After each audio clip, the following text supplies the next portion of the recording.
Hello guys, सबैजनालाई नमस्ते है। म आज हाम्रो घर यस्तो एकान्त सिमानामा छ हैन।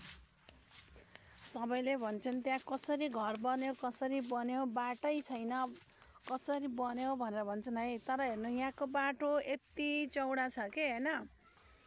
यो चाहिँ हाम्रो घर जाने बाटो हो, यो हाम्रो घर हो हैन।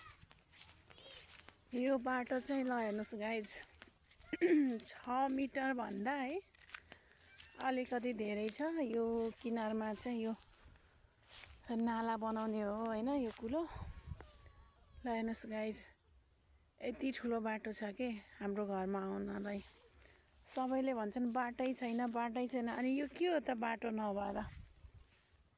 हेर्नुस् गाइज यहाँ एउटा घर बनेको छ। एउटा घर चाहिँ यहाँ बनेको छ, एउटा घर यहाँनिर बनेको छ हैन। खास भन्दाखेरि यो पारीको बाटोमा चाहिँ जोइन भएको छैन के हैन। यो पारीको बाटोमा चाहिँ अलिकति जोइन भएको छैन बाटो। यो चाहिँ गाडी हिँड्ने बाटो हो हैन। यहाँको खेती एकदमै राम्रो हुन्छ हैन। यहाँको धानहरू जे लगाए पनि राम्रो हुन्छ यहाँ है। असाध्यै फल्छ। ल हेर्नुहोस् अहिलेको धान खेती यति धेरै फलेको छ। ल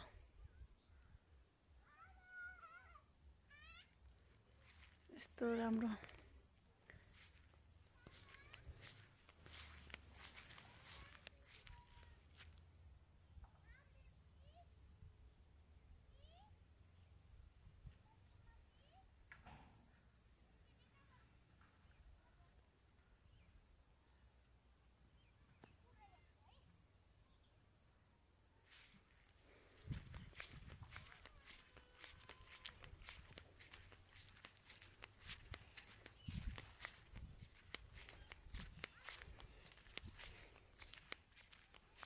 यो चाहिँ हाम्रो घरदेखि अलिकति अगाडिको बाटो हो। यहाँ चाहिँ पारीको बाटोसँग 100 मिटर जति जोइन भएको छैन है।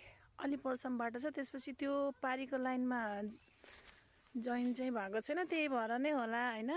पारीबाट मान्छेहरूले हैन, जो जति पनि हिँड्नु हुने मान्छेहरूले यो यहाँ जाने बाटो छैन, कसरी घर बनायो होला नि यहाँ हैन भनेर गुनासो पोखिरहनु भएको थियो के। हाम्रो बाटो चाहिँ यो चाहिँ स्कुटी जाने बाटो हो।